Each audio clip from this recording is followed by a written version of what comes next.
Antum e Pessoa, que diabos é o tecnotenentismo? Então, galera, essa brincadeira começou num tweet. Eu contei até essa história no Congresso do Rio, mas eu tinha tomado as cervejas em casa e tal, e tava, enfim, pensando sobre a história do Brasil, e aí eu consegui identificar, imaginei um padrão repetitivo na história do país. De tempos em tempos o Brasil passa por movimentos jovens, militarizados e reformadores, modernizadores, né? Então é como se... Eu ainda não publiquei um texto sobre isso, né, no Substack, mas eu coloquei um capítulo sobre isso no último fascículo do livro amarelo, tá? Então, pra galera que assina, capítulo 9 aí, eu dei dois dedinhos sobre isso. Mas é a ideia de que o Brasil, na sua formata mais natural, mais primitiva, né? Tem que voltar um pouco, acho que travou, o pessoal não entendeu, porque isso é um assunto muito importante. O pessoal vai ter que entender. Enfim, então como se o Brasil, no seu aspecto mais primitivo, né, mais natural, é como se ele convergisse para uma estrutura de feudalismo. Então é um Brasil formatado por dação de terras diretamente para outros elementos da nobreza, ou que tenham tido ascensão heróica aqui na nossa terra, muita concentração fundiária, uma massa escrava e uma negligência absoluta dos critérios que são necessários para a modernidade. Então o Brasil não teve universidades até o século 18 ou 19, se eu não me engano. O Brasil não teve uma política de habitação extensa, né, pelos primeiros, pelo menos, 100 anos da sua história. E o Brasil só passa por... Então, inclusive, em história do Brasil, informalmente eu faço essa divisão. Cara, para mim, antes da descoberta do ouro nas Minas Gerais, é pré-história. Você tem um Brasil ocupado, você tem um Brasil com muita luta, né, já. Você tem a expulsão dos holandeses, dos franceses, mas você não tem muito material histórico, justamente porque existia um certo grau de negligência entre o Brasil... A visão do Brasil era negligenciada por Portugal, de certa forma. Então, o Brasil, como continuidade do experimento colonial das ilhas do Atlântico. Então, os portugueses chegaram em Cabo Verde, chegaram nos Açores, plantaram cana-de-açúcar, introduziram mão de obra escrava e deu certo. O Brasil era para ser isso até certo ponto, só que em dimensões continentais. O problema é que o Brasil nunca conseguiu... O Brasil nunca quis seguir a regra ou seguir o pacto colonial formal. Então, desde muito cedo na história do Brasil, a gente vai produzindo esses tipos nacionais que eram já introvertidos. Então, sei lá, você começa a ter toda a indústria do charque. É uma indústria nacional voltada para dentro. Você não poderia exportar carne para Portugal naquela época. Então você começa a ter esse tipo de trabalho. Os bandeirantes também são aventureiros voltados para dentro, de São Paulo para dentro, depois da Serra do Mar, né? Então também é um outro movimento introvertido. E fora que você tem as cidades brasileiras começando a despontar, profissionais liberais desde muito cedo. E aí eu coloco, desde o que o antecessor do médico até, sei lá, o dono do cabaré. Esses caras estavam aqui para atender a formação de um país, né? E que não necessariamente estava em consonância com o projeto português. Depois que o Brasil descobre o ouro, a gente passa a ter uma estruturação maior administrativa também. Então, ao invés da gente plantar a cana e colher de tempos em tempos e entregar para lá, para a coisa nem ser refinada em Portugal, né? Muitas vezes ser refinada na Holanda ou em outros países, a gente passa a ter uma via. As minas são distribuídas, vendidas, leiloadas muitas vezes. Você tem as casas de fundição centralizadas e você tem portos oficiais. Portugal cria uma estrutura burocrática. Eu acho que a visão do Brasil muda um pouco. A gente passa a ter uma visão de Estado, né? Não um Estado nacional ainda, mas meio que uma estruturação de instituições no país. E aí, muito rápido, o Brasil ganha muito tamanho, muito abruptamente. Se eu não me engano, mais de 200 mil pessoas vieram morar no Brasil ao longo do ciclo do ouro. Isso hoje parece pouco, tá? Mas isso é mais do que duplicar a população em alguns poucos anos. E aí você começa a ver também os primeiros focos urbanos pelo país. Então o Rio cresce muito e Ouro Preto cresce muito também. Aí você tem o primeiro ensaio urbanístico, você tem o primeiro ensaio de um pensamento urbano no Brasil. E aí logo cedo também, 1789, mesmo ano da Revolução Francesa, um pouco depois da Revolução Americana, o Brasil tem um movimento iluminista revolucionário, feito por alguns jovens e tal. A coisa nunca vai para frente, né, por causa da traição de Joaquim Silvério dos Reis, mas ali você já tem um movimento que é modernizador, jovem, militar e baseado num ideário estrangeiro, que é a Inconfidência Mineira. Eu acho que esse é um tema repetitivo na história do Brasil. Você acha que a Inconfidência Mineira é meio que o primeiro movimento tenentista do Brasil? Eu acho que sim, entendeu? E tipo, tenentismo, na falta de um melhor nome, é um nome para isso. Que as coisas vão... Esse tipo de movimento sempre aparece no Brasil, em contraposição ao que seria a natureza brasileira.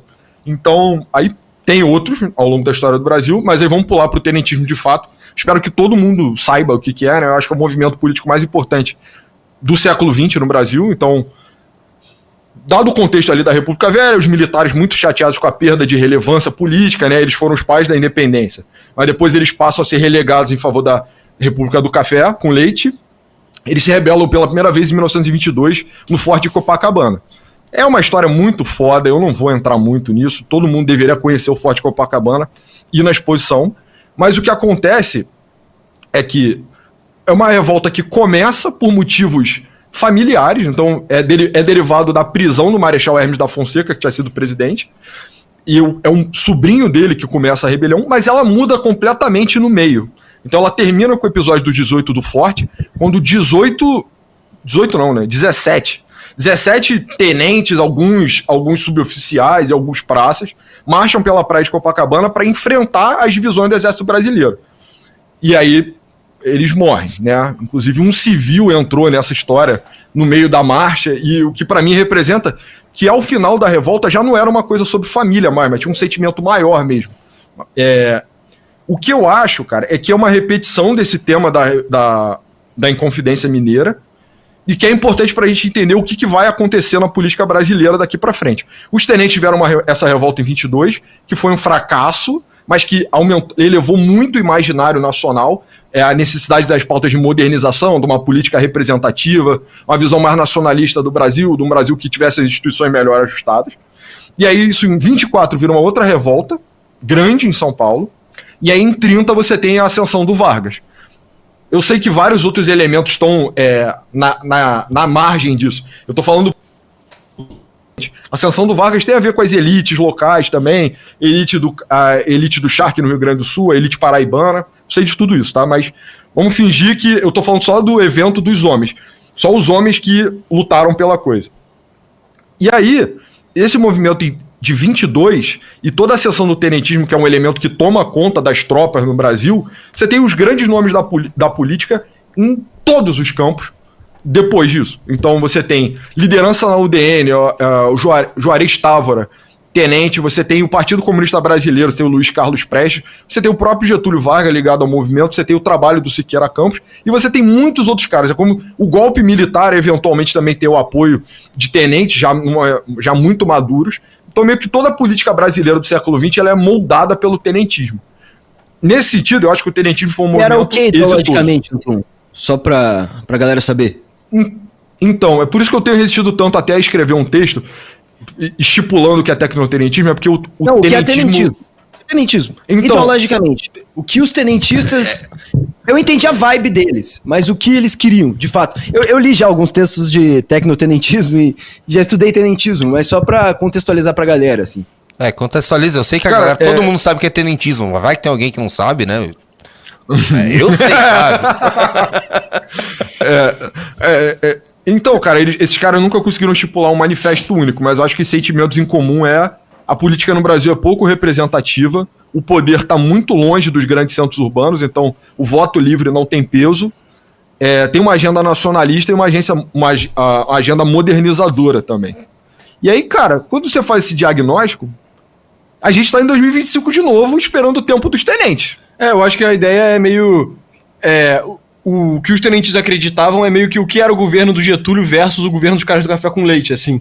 Tipo, o governo do Getúlio, ele era o quê? Modernizador, ele era industrializador, ele era, tipo, ele não prezava tanto por uma elite já pré-estabelecida, entendeu? Então é um pouco dessa crença de, tipo, cara, tem uma elite que está entrincheirada no poder, que eles estão travando o desenvolvimento do Brasil meio que pra todo mundo, sacou? E aí o que o tenentismo tem que fazer? O tenentismo tem que acabar, destruir essa elite e começar a fazer as políticas certas que vão modernizar o Brasil e ser bom pra todo mundo. Como especificamente ele se manifesta, aí, enfim, vai ter várias vertentes diferentes, né? Não tinha, até onde eu sei, não tinha um manifesto tenentista, né? Nunca teve, tiveram vários documentos, né? Mas, por exemplo, Luiz Carlos Prestes meio que acreditava nisso, e isso pode virar comunismo também, sabe? Mas pode virar o Getúlio Vargas, que foi uma parada... Enfim, o Getúlio é uma figura bem complexa, assim, né? Ele muda muito ao longo do tempo. Mas ele, de fato, o Getúlio ele é um cara que tira o Brasil da parada medieval, assim. Até que ponto foi ele, até que ponto já não tava rolando uma proto-industrialização na República Velha. Cara, fato é bizarro se você ver, tipo, os gráficos de PIB per capita, etc., a partir de 1930, eu literalmente estava vendo isso para comparar. O PIB per capita do Brasil, em 1920, ele era igual ao da Itália no Renascimento, mano. Tipo, literalmente, a gente tinha a mesma renda em 1920 que a Itália tinha no Renascimento. E aí, só depois da industrialização, que, enfim, foi em parte feita pelo Getúlio, em parte feita por empresários endógenos, paulistas, etc., que a gente consegue sair do medievo. Então, essa crença de que o Brasil é uma parada medieval não é um delírio. O Brasil era realmente medieval em 1920, e a estrutura política que a gente tem hoje ainda né? A gente tá voltando, né, cara? Tá fazendo um grande retorno. Você tem um grande arco meio que tenente até o fim da ditadura militar. Sim, e eu acho que dá pra explicar os paralelos que a política brasileira tem hoje com o que a política do café com leite era também. Com certeza. Então, hoje em dia, o Pacto Federativo ele é completamente distorcido, né? Então, a gente tem uma representatividade muito grande do Norte e do Nordeste. Eles tomam conta do Senado completamente, de boa parte da Câmara. Então, se você olhar na mesa diretora, você não vai ver nomes sudestinos e nem sulistas, nem do Centro-Oeste, né? Mas, enfim. A destinação das verbas, que são parte considerável do orçamento hoje, também acaba enviesada para lá. Você tem um peso também desbalanceado para o desenvolvimento daquela região, em detrimento da manutenção do status do Sul e do Sudeste. E o poder, como ele se manifesta lá no Norte e no Nordeste, ele é um poder antigo, né? O voto no Sul e no Sudeste ele é mais independente, eu até tiro o Rio, talvez, até dessa equação. Mas o voto, por exemplo, no estado de São Paulo, ele é muito livre, ele é muito independente. O cara vota com a consciência dele na medida do possível, é claro, né? Ainda estamos no Brasil. Mas a verdade é que no interior do Nordeste, o cara vota conforme a estrutura de poder medieval que ele tá lá. Então, assim, isso aparece o tempo inteiro nas famílias as famílias que são expoentes, né, da região. Então, família do Flávio Dino, cara, desde o tempo do Império. Família do Sarney, desde o tempo do Império. Família Campos, desde o tempo do Império. E tantas outras que são de estruturação mais recente, mas que acabam reproduzindo esse Brasil colonial, né? Então, de novo, nós, né, nos grandes centros urbanos, né, a gente está no Rio, o pessoal embaixo está em Curitiba, nós estamos em grandes centros urbanos brasileiros, e mais uma vez nós estamos isolados por um tipo de cabresto, um tipo de café com leite que não faz o menor sentido para a gente e atrapalha o desenvolvimento do Brasil. Então, é como se a gente tivesse voltado para 1922, né? Só que ainda não teve o advento do tenentismo do nosso tempo. A ideia do tecnotenentismo é justamente, não é nem que tem que ter, mas é que eu acho inevitável que tenha algo novamente nesse sentido, porque é um movimento repetitivo na história do Brasil. Por que é o tecno, né? Tecno é uma aposta minha. Eu acho que hoje em dia, cada vez mais, a política ela está lentamente se formatando no eixo tecnologia versus tradição, mais do que direita e esquerda. E eu acho que tem uma ala que vai ser tecno-otimista, uma ala que vai ser tecno-pessimista. E eu acho que o Brasil ainda está para ver também o advento meio que da indústria de tecnologia dele. E essa indústria de tecnologia que está se desenvolvendo enquanto eu estou falando, né, cada dia aí, já tem vários unicórnios brasileiros, várias startups brasileiras surgem todos os dias, ela vai ter muitos motivos para odiar essa estrutura feudal. Porque ela está muito na contramão. Ela tem uma dimensão de globalização, modernização muito profunda. E aí, justamente, a parada se justifica de novo, porque eu estou falando o Brasil tem uma natureza política feudal, e aí vai ter um momento de tecnologia. O que é a tecnologia, se não domar a natureza, né? Ou mudar o curso da natureza. E aí é por isso eu acho que é inevitável que tenha uma aproximação entre esses elementos, essa vanguarda militar jovem, talvez não militar, tá? E uma vanguarda militar, uma vanguarda tecnológica, e dessa interseção vai sair um movimento.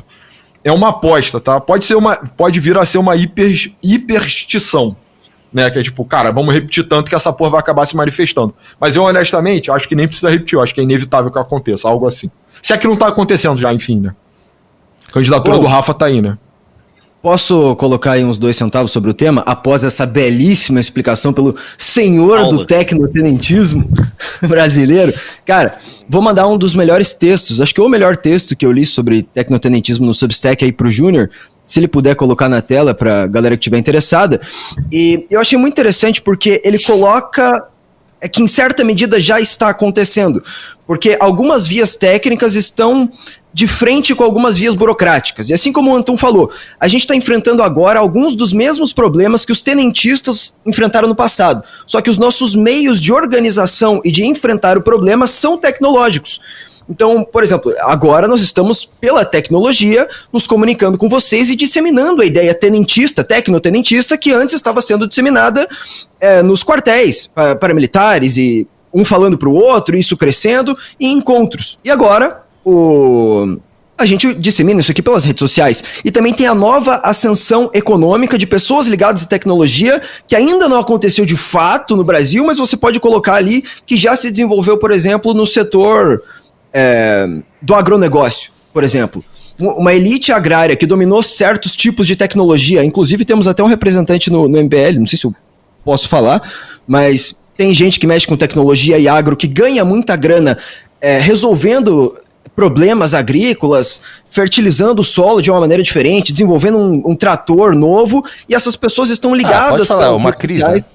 É uma crise, exatamente. Uma crise, não, pode falar assim. Então, o Macris tem lá acho que uma colheitadeira, alguma coisa assim, que só ele tem, só daquele jeito. Eles desenvolveram a tecnologia e vendem daquele jeito, e com isso eles têm uma ascensão econômica e estão ligados a ideias novas para resolver esses mesmos problemas do passado por uma via tecnológica. Então, só isso que eu queria acrescentar aí. E vejam esse texto aí que o Júnior colocou na tela no Substack, que ele é muito bom. O feudalismo tupiniquim e o tecnotenentismo, é do Pablo Gibrim. É pra ver tudo? Acho que ele tá aí no chat. Não é pra gente ler, só pra mostrar pra galera que quiser ler, sacou? Se quiser, manda o link ali embaixo, alguma coisa assim, mas eu achei muito interessante. A melhor parte eu ainda vou terminar o meu, cara. Ele surge como um shitpost, ele ganhou vida própria já. Tipo, tem muita gente pensando que porras é essa. Essa é a parte mais divertida disso. Tipo, cara, você chegou nessa live, nesse horário, e nesse, sabe... E se desenvolver isso com textos, tal, um manifesto, é capaz de virar um movimento mesmo, de verdade. Cara, eu tô falando, tem algumas semanas já que eu falo na minha live que, eu não cheguei a falar aqui, mas eu falo na minha live pro pessoal, geralmente depois das 2 horas da manhã que a gente começa a viajar, que está aberta uma janela de oportunidade de criar coisas. Beleza, há uma janela de oportunidades para você criar coisas, tipo um cara que é anônimo e abrir um Substack e começar a vomitar suas ideias, cara, porque você não sabe exatamente como o que pode acontecer com aquilo que você colocou num papel, tá ligado? Esse é o ponto. A questão é que essa janela de oportunidade está sendo aproveitada já. Essa galera que está escrevendo sobre tecnotenentismo, 1 ano atrás, não estava colocando a sua ideia em lugar nenhum. Tipo, eu tô falando de tecnotenentismo porque esse é o assunto, mas tá valendo para basicamente tudo, sabe? Essa é a parte mais interessante do que tá acontecendo agora. Ó, o XDF vocês já perceberam isso. Ó, aqui tem uma provocação boa, tá? Do XDF. Muitos de vocês serão superados nessa revolução, pois são apenas entusiastas da tecnologia e não parte atuante. E aí? Pode ser. Tem as ressalvas a serem feitas. É a vida.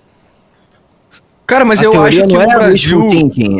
Talvez a gente seja destruído pelos novos barões da tecnologia agrícola que formam uma nova oligarquia e nos extirpam da política. Pode acontecer. Sim, mas eu acho que no Brasil, cara, em BH, você tava falando que a gente meio que não tem uma elite econômica relacionada à tecnologia igual lá nos Estados Unidos tem a galera do Vale do Silício, que tá meio fechado com Trump e tal. Isso é verdade, a gente não tem exatamente igual, mas a gente meio que tem, e eu acho que a mídia brasileira ela é muito internetificada, e eu acho que isso é um pouco da galera, tipo, a elite tech é meio que uma calhambada de influencer de rede social. Eu acho que é um pouco isso, porque é o seguinte, e aí conecta um pouco a ideia do tecnofeudalismo, que foi meio que um pouco da inspiração, que é o Yanis Varoufakis, que é o economista grego, que ele era meio marxista, ele é marxista, ele tentou lidar com a crise do euro na Grécia, fazendo coisas marxistas, ele não conseguiu, obviamente, mas ele tem essa ideia que, cara, igual no passado você tinha o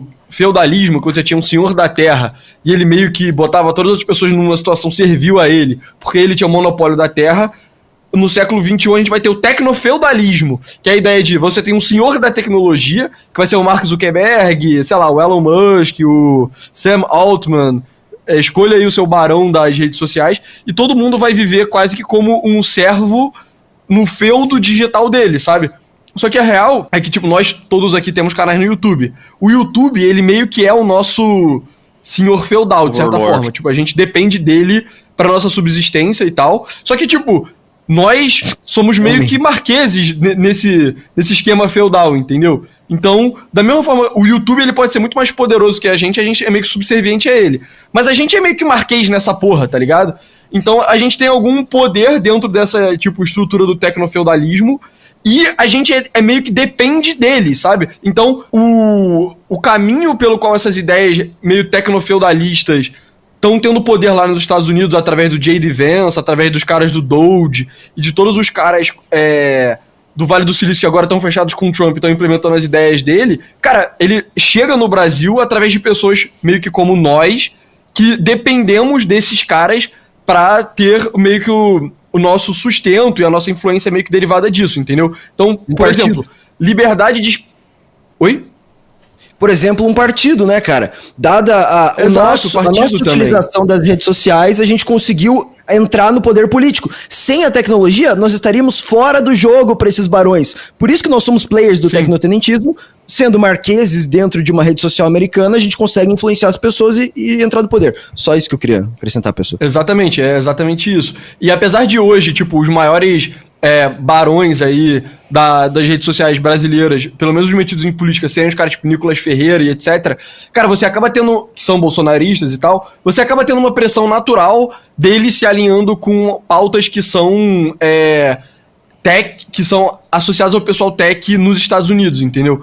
Então, por exemplo, eu já vi, tem eu não sei se é aquele Balage, eu acho, que ele tem a tese de que, na verdade, a disputa política nos Estados Unidos ela pode ser dividida entre duas facções, assim, você tem a facção dos democratas aliados com a China, então os democratas eles são tipo umas elites institucionais mais antigas e que eles dependem da China para fazer a manufatura deles, sabe? Então você tem tipo os caras da ideia democrata e a China produzindo, e você tem os republicanos que detém a base meio que de trabalhadores fabris, etc., que está tentando ressurgir, e aqueles que nunca, enfim, perderam os empregos nos Estados Unidos são republicanos, fechados com os caras de tecnologia. Porque se eles deixarem os democratas assumirem o poder nos Estados Unidos e implementarem um modelo chinês de gestão das plataformas de tecnologia, todos os barões de tech se fodem, assim, sabe? Tipo... E os barões de tech, eles meio que ameaçam a estrutura institucional tradicional do Partido Democrata, que é ser muito relacionado com a mídia institucional e etc, sabe? Então, tipo, se você pensar que lá nos Estados Unidos essa briga ocorre assim, naturalmente todo mundo que depende de rede social no Brasil acaba naturalmente se alinhando com o Partido Republicano nos Estados Unidos, e aí essas ideias mais tecnofeudalistas lá do Partido Republicano chegam aqui filtrado através de pessoas como nós, assim, então...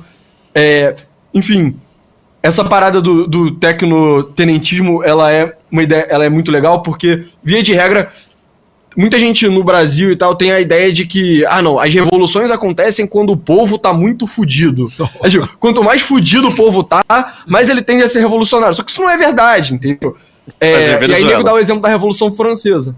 Exato, a Venezuela é um exemplo perfeito. O povo tá totalmente fudido lá e não tem nenhuma chance de uma revolução acontecer naquela porra, porque nego não tem nem comida, tá ligado? Até a Cuba, né? Pior ainda, 70 anos empobrecendo e não muda nada. Exato. Nego dá o exemplo da Revolução Francesa, que um dos estopins lá da Revolução foi o momento que o preço do pão tava muito caro, mas a real é que você já tinha décadas de uma nova elite meio burguesa, com os ideais meio iluministas e etc. surgindo, e aí você tinha essa elite do terceiro estado com capacidade de peitar o rei, entendeu? E aqui nos Estados Unidos isso se repete muito claramente, que você tem os verdadeiros senhores tecnofeudais lá se rebelando contra as instituições antigas, e aqui no Brasil, pelo menos em termos de mídia, é uma coisa muito semelhante. Tipo, na medida que você vê a mídia antiga perdendo a influência dela, e não só a mídia de notícias como a Globo, mas todo o aparato de produção, qualquer coisa que seja uma produção de conteúdo intelectual perdendo o poder para pessoas na internet, cara, isso gera meio que uma nova elite, assim, capaz de não só angariar recurso, mas de angariar, tipo, atenção e promover ideias novas, que é meio que um pouquinho de barril de pólvora. Não é revolucionário, porque eu não acho que vai ter uma revolução no Brasil, mas um barril de pólvora, tipo, reformista, assim, entendeu? E aí, tipo, todas essas ideias são coisas associadas ao tecnotenentismo, sabe? E porque ele é tecno e não só, tipo, tenentismo. Tenentismo, E tenentismo em ausência de palavra melhor, entendeu? É porque é a geração que venceu. Aos problemas da época, né? Exato, também, né?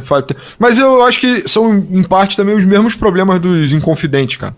E pra ser mais profético ainda, o mártir, né, da Inconfidência Mineira era Alferes, né? Alferes, que é um subtenente também. Então o Joaquim, o Tiradentes era um tenente, um subtenente na época dele.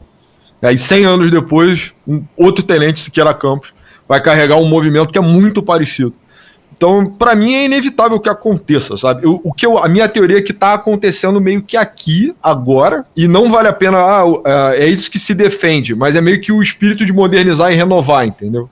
Então, renovação, modernização, atualização, nacionalismo, todas as palavras, elas estão meio conjugadas num arquétipo de tenente, assim, e eu acho que ele aparece de tempos em tempos no Brasil, então é inevitável que ele apareça de novo. Eu acho que as oportunidades para aparecer agora são muito grandes, tem muitos elementos que dizem para mim que isso vai acontecer.